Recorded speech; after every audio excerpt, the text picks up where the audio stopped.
dia 25 de maio é comemorado em todo o país o Dia Nacional da Indústria. Para conversar sobre esse momento e sobre a atividade industrial na Paraíba, o Paraíba Total conversa com o presidente da FIEP, Dr. Boega Gadelha. Muito obrigada por nos receber. Eu agradeço a você, André, por dar essa oportunidade de nos apresentarmos aqui no Paraíba Total, esse site que tem um grande número de acessos e com certeza vai possibilitar que a gente transmita o que sente neste Dia da Indústria. Poderia até dizer assim, um dia dos heróis da resistência, certo? Porque a gente tem resistido a todos esses impactos que têm aparecido por aí, quer seja a concorrência internacional, quer seja os entraves burocráticos, os passivos trabalhistas, enfim, tudo o que prejudica, que serve de gargalo contra a indústria nacional, nós temos enfrentado airosamente e estamos resistindo a todas essas atribulações. Então, para a gente começar a nossa entrevista, a gente sabe que o setor industrial ele é decisivo para o PIB nacional, mas hoje a gente conta com alguns fatores, como a recessão, como até uma tendência de retração desse PIB. Hoje, dia 25 de maio de 2015, a Paraíba pode comemorar? A Paraíba pode comemorar, porque a Paraíba continua crescendo, certo? Apesar de tudo, apesar dessa crise midiática que foi inoculada na cabeça das pessoas, eu digo que essa crise é muito mais psicológica do que verdadeira. Virou uma desculpa também, né? Ela existe realmente, essa crise ela passou a existir e também porque o governo teve que fazer esse ajuste fiscal.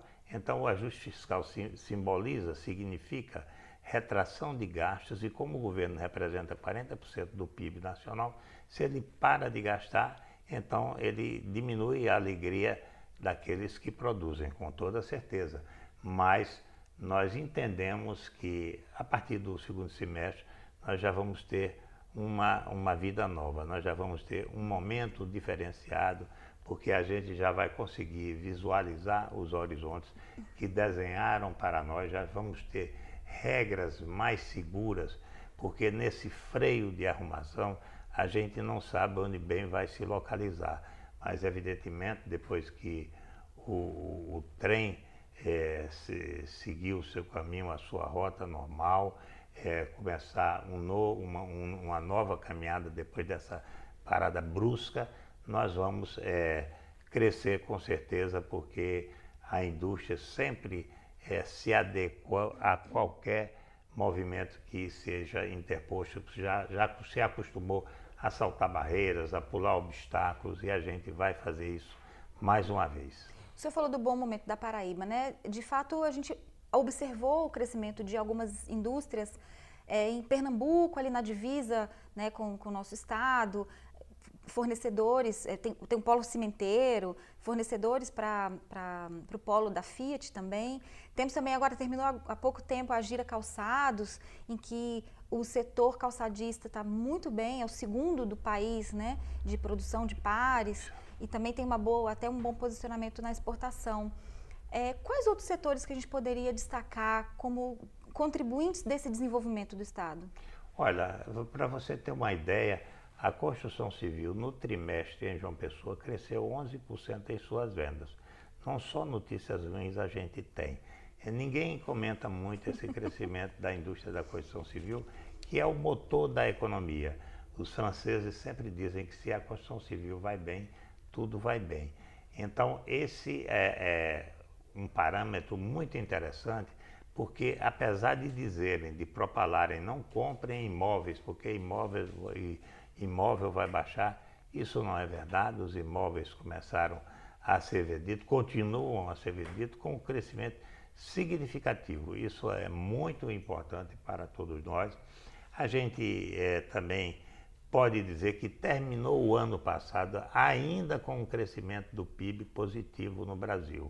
Apesar de pequeníssimo, mas foi um PIB positivo, quando todos esperavam que ele fosse negativo, por conta de tudo que aconteceu neste ano de 2014. Todos nós sabemos o que se disse da Copa, campanha feita no exterior contra a Copa, campanha feita nos jornais, sobretudo os jornais da Inglaterra, eu não sei quem está pagando aqueles jornais para dar notícias contra nós, o The Financial Times, The Economist está também trabalhando contra o Brasil, não sei se porque o Brasil tinha passado a Inglaterra no PIB, então eles ficaram meio oriçados com isso, diz que o Brasil era muito...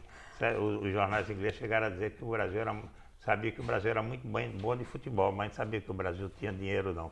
Então eles, quando descobriram que a gente tinha também dinheiro, começou a ficar extremamente preocupado, né? De tal maneira que o Brasil está inserido no contexto das nações que crescem, mesmo em 2013 também com todos aqueles problemas, nós ainda fomos o país que mais cresceu no mundo ocidental.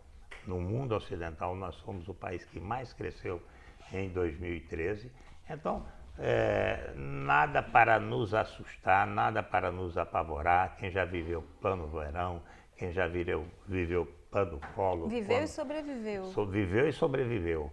A plano cruzado, que depois foi aquela explosão, a inflação foi até 100% ao mês, e nós estamos aqui inteiros para contar essa história. A indústria da Paraíba é muito mais pujante agora, muito mais forte. A indústria têxtil, toda ela está sendo ampliada com equipamentos de última geração. Há empresas aqui de João Pessoa que receberam os primeiros equipamentos no mundo fabricados pela Ritter, que é líder neste mercado de filatórios e de terrares. Então, as empresas de João Pessoa estão todas ampliando, de Campina Grande, de Cajazeiras. Então, o mundo têxtil vai muito bem, que é um setor que cresce, que é sempre o primeiro a entrar na crise e o último a sair. Mas o nosso setor têxtil está muito bem. Tanto é assim que nós estamos criando agora um Instituto Senai de Tecnologia Têxtil aqui na Paraíba, para dar apoio, suporte a esse crescimento tão celebrado e comemorado por todos nós. Muito bem. No ano passado, nós conversamos com o presidente da CNI, Robson Andrade, até aqui mesmo na Paraíba, e durante a entrevista ele ressaltou bastante a atividade econômica, industrial no estado, mas ele lamentou sobre a burocracia e um pouco de segurança jurídica que alguns investidores e alguns empresários ainda sentem em todo o país, não só aqui. Mas o senhor acha que aqui também é uma realidade? São realmente esses os nossos maiores gargalos? Sim, eu não diria que são os maiores gargalos, eu digo que termina sendo, porque se nós falarmos em tributação, ela é uma burocracia também imensa, apesar de ser o principal gargalo, né? A burocracia, as relações trabalhistas, esses dois são os principais gargalos. E tudo isso também é burocracia, então a burocracia engloba todo esse problema. E quanto à segurança jurídica, eu posso dizer que no Brasil até o passado é inseguro juridicamente, certo? Até o passado. Realmente a gente tem sempre ações regressivas que podem prejudicar as empresas. De repente a gente é aterrorizado por medidas que vêm ser criadas, sobretudo nessa questão de relações do trabalho em NETEP, FAP. NETEP é Nexo Técnico Epidemiológico Previdenciário. Isso é uma coisa tão esquisita que é como jabuticaba, só existe no Brasil, certo? Mas foi feito para prejudicar o empresariado brasileiro. Então, esse NETEP é realmente uma assombração que fizeram contra o empresariado brasileiro, baseado num estudo maluco de um cientista maluco lá da Unicamp, e implementaram também. Então, isso pode gerar ações regressivas, ações num passado bem remoto. Então, por isso é que eu digo que no Brasil até o passado é inseguro, não prescreveu. Se não foi autuado, se não existia a lei naquela época, então ela também não devia ser sentenciada neste momento, de tal maneira que eu confirmo tudo isso que você diz. A burocracia é um grande gargalo, englobando aí a forma da gente pagar. Só o RICMS, para você falar de burocracia, eu junto as duas coisas porque É perverso, né? é perverso e ele é maior do que o Código Civil brasileiro. Só o regulamento do ICMS. Se a gente tivesse um IVA no destino, um imposto de valor agregado no destino, eu garanto que em 4 laudas a Receita faria a regulamentação desse imposto do IVA no destino, que aí sim ele ia englobar, além do ICMS, o IPI, o PIS, a COFINS e a contribuição sobre o lucro líquido. Então, um imposto só e poderia ser já na hora dividido entre os estados, o município e o governo federal, já na hora que passasse a nota fiscal na maquineta, certo? Para o consumidor final, porque ele só seria cobrado no final, no destino, no consumo. Então, isso geraria, em favor da Paraíba, ainda uma receita adicional de 400 milhões de reais. Então, reforma tributária, relações do trabalho, e com essa burocracia toda, realmente complica a nossa vida para instalar empresa, para extinguir empresas, tudo isso tem sido burocraticamente perverso. Uhum. Falando agora de exportação, né? Para quem exporta, dólar em alta é bom. Os Estados Unidos são os nossos maiores parceiros, né? Um parceiro bilateral. A Paraíba ainda está isolada nesse fluxo internacional de produção ou a gente também está avançando em relação à exportação? Eu diria que novas empresas de vez em quando fazem um ensaio, né? A Alpargatas, ela sozinha exporta 62% de tudo que a Paraíba manda para o exterior. Uhum. Mas de vez em quando entra uma Ilmenita, aí pelo outro lado entra exportação de frutas, de mamão papaya. Temos aqui, ó, Indústria Alimentícia do Vale, Sim, Biosev, Fazenda Santa Terezinha. exatamente, são empresas de frutos. Para as nossas de frutas exportações e também. de sucos. Então, sempre a gente está vendo que sempre é possível exportar mais, certo?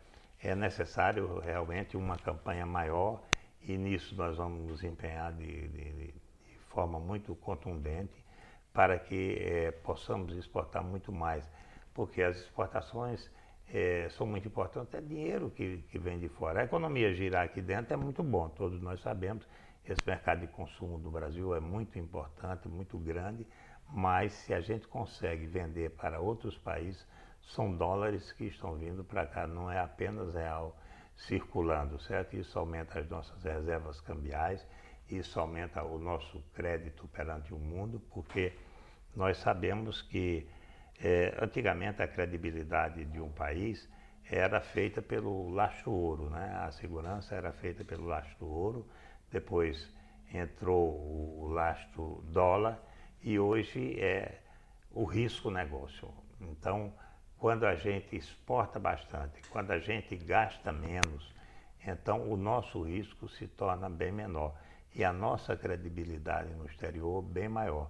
Isso facilita a penetração dos nossos produtos, facilita também a importação que fazemos de outros países, porque as pessoas acreditam no Brasil que cumpre os contratos. Nisso o Brasil tem tido uma grande expertise. O Brasil não rasga contratos, ele tem cumprido fielmente todos os seus contratos, seja com empresas que receberam concessões aqui no país, seja com empresas que estão acostumadas a exportar ou a construir, a prestar serviço ao Brasil, todas elas têm recebido os seus recursos, não há uma cobrança assim judicial do Brasil. E os brasileiros paraibanos estão se preparando para isso, para essas exigências também de fora e para todo esse trâmite? Estão sim, eu estive na China recentemente e para você ter uma ideia, como delapidaram o nome do Brasil no exterior, como a nossa imprensa foi cruel e inclusive insinuou a imprensa no exterior a fazer esse serviço, que quando eu estive com o presidente da Canton Fair, que é a maior feira do mundo, são 11 milhões de metros quadrados, 110 hectares, vamos dizer, em 3 fases a cada feira. Ele faz uma feira em abril, com uma fase, essa primeira fase era eletrônicos, informática, máquinas e equipamentos, e e tinha um outro, era eletroeletrônico e construção civil.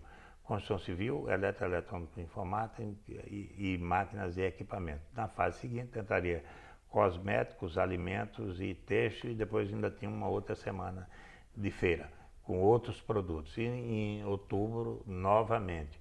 Então, eu estou impressionado com a presença de tantos brasileiros aqui. Nós estamos recebendo 4.000 brasileiros em cada fase, quer dizer, brasileiros interessados em exportar. Ele disse, como é que vem tantos brasileiros aqui se lá o país está um horror? Não, não é bem assim. Essa história está mal contada aqui, sobretudo por brasileiros mesmo, certo? Porque eu acho que a gente deve cantar o Pátria Amada no hino com muito mais força do que nem teme quem te adora a própria morte. Eu acho que Brasil, Pátria Amada. Eu acho que a gente deve amar o país. Que tenha ódio de pessoas, que tenha raiva de pessoas, que a gente deve punir os ladrões do Petrolão e de qualquer outro escândalo, tudo bem, mas a gente deve deixar imune o país. O país tem que ser imune, tem que ser a nossa pátria amada mesmo. Às vezes a pessoa diz que eu sou muito otimista porque eu torço pelo meu país, certo? Eu não tenho vergonha do meu país, certo? Eu não falo mal do meu país em lugar nenhum, nem que exijam de mim que eu faça isso. Não há possibilidade de eu falar mal do meu país, nem do meu estado, nem das nossas cidades, certo? E nenhuma cidade do nosso estado. Nós temos que amar. Como é que a gente vai construir sinergicamente um país se a gente só faz detratar? Eu conheço um amigo que esteve na Itália na época da Copa e as pessoas lá, brasileiros, alugaram uma casa para falar mal da Copa. Puseram uma bandeira e ele se aproximou da bandeira do Brasil. Chegou lá e estava no interior da Itália, estavam fazendo uma campanha para que ninguém viesse para a Copa. Não vá à Copa, você corre o risco de ser assassinado. E outra mais, não vai haver Copa, vai haver uma convulsão social no país e não vai haver Copa. Quer dizer, é difícil você fazer um país com tanta gente adorando o seu país desse jeito, com tantos filhos que adoram a própria morte, né? Que não tem.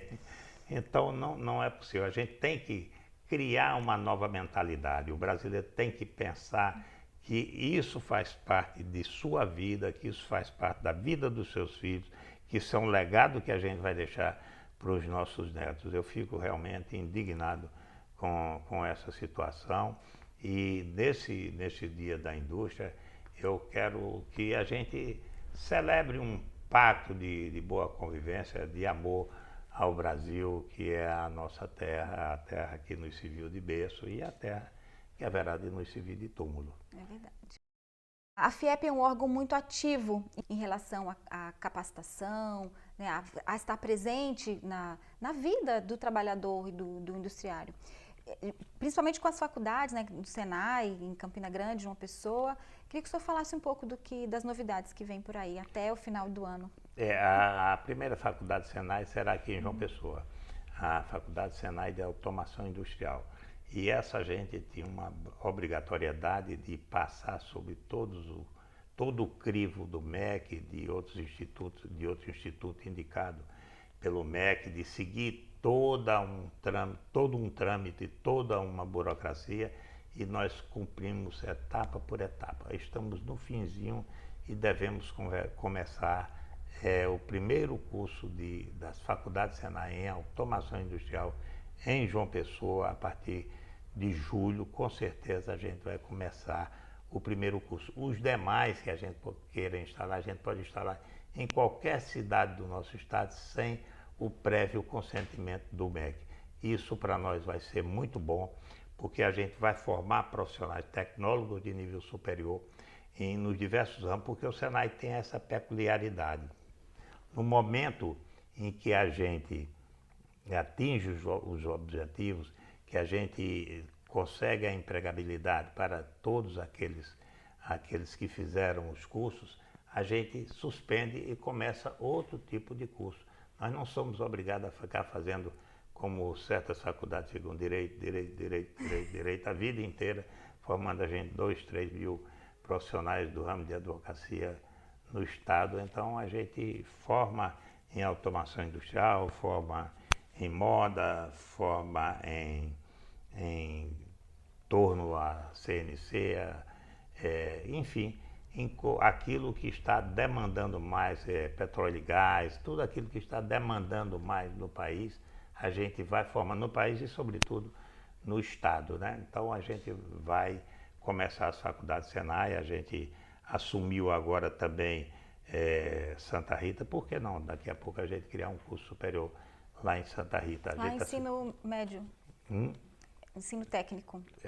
Não, a gente pode criar tecnólogo de nível superior Sim. em Santa Rita, em alguma coisa. Do que hoje nós inauguramos o Centro de Formação Profissional Sindulfo Santiago, e isso para nós é um momento de muita alegria, porque era cobrado por Santa Rita, que sempre foi uma cidade industrial. Na área metropolitana de João Pessoa, nós tínhamos uma escola em Bahia de construção civil e tínhamos uma certa dificuldade de criar outra vizinha, mas a gente deu um jeito e criou uma grande escola, por sinal tem 35 salas de aula, tem ginásio de esporte, o SES vai trabalhar lá também, vai ser EBEP, ensino básico e ensino profissionalizante, e eu garanto que vou criar um curso superior lá também em Santa Rita. É meu desejo, é meu sonho.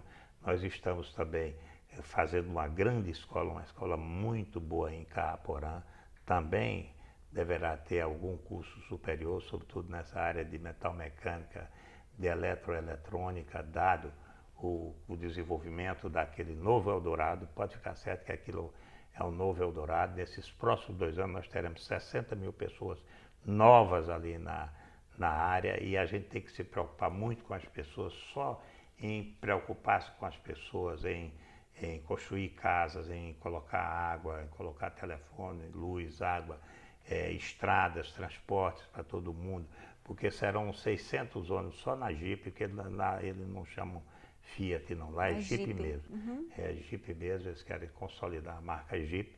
Então lá na Jeep nós devemos ter aí cerca de 600 caminhões por dia, só para prover a empresa. Devemos ter uns 380 ônibus por cada turno para troca do pessoal. Isso vai congestionar as estradas, isso vai exigir muitos postos de gasolina, vai exigir salão de cabeleireiro, vai exigir médico, vai exigir oficina mecânica, vai exigir dentista, cinema, diversão, shopping, enfim, vai ser realmente um novo movimento de desenvolvimento, tipo João Pessoa, tipo Recife, assim, Campina Grande. Vai ser alguma coisa parecida, uma cidade efervescente, buliçosa e cheia de recursos, né? Porque vai ser gente com bastante renda. Já existe Goiânia, Conde, Alhanda, Pitimbu, Caaporã, Pedra de Fogo, que tudo vai se beneficiar desse desenvolvimento da área. Eu faço muita fé naquilo que está acontecendo ali na fronteira, naquela rede integrada de desenvolvimento econômico. Doutor Boega, parabéns pelo seu otimismo, parabéns pelo Dia da Indústria. Queria pedir para o senhor para deixar agora uma última mensagem para o pessoal do Paraíba Total, nossos internautas e espectadores também nesse dia especial, no dia 25 de maio. Andréa, primeiro eu quero lhe parabenizar pelo seu aniversário, certo? Que nunca mais nós vamos nos esquecer dos industriais do nosso estado. Você tem sido uma colaboradora, uma parceira muito importante no nosso meio. E eu quero dizer aos industriais que vamos renovar as nossas crenças no Brasil, as nossas crenças na Paraíba. Nós temos muitas oportunidades. Podem ficar certos que esse país, que é coberto por 50% de mata virgem, que é o maior exportador de suco de laranja, de café, de açúcar, de carne bovina, suína, de aves. Então é realmente um estado, um país colossal e com todos os recursos naturais. Então não há perigo desse país estagnar. Então qualquer esforço que seja feito para redirecionar os rumos, as pessoas achavam que o rumo estava incorreto e agora, então vamos retificar esses rumos e vamos com ele progredir. O importante é o trabalho, é o esforço de cada um de nós. Não vamos ficar esperando apenas pelo governo, porque quem constrói esse país são instituições fortes. Um país é forte quão forte forem as suas instituições. Não vamos permitir que se delapidem todas essas instituições. Nós temos que acreditar que fazer um voto de fé no desenvolvimento e nos caminhos da verdadeira destinação do Brasil, que foi sempre o do crescimento.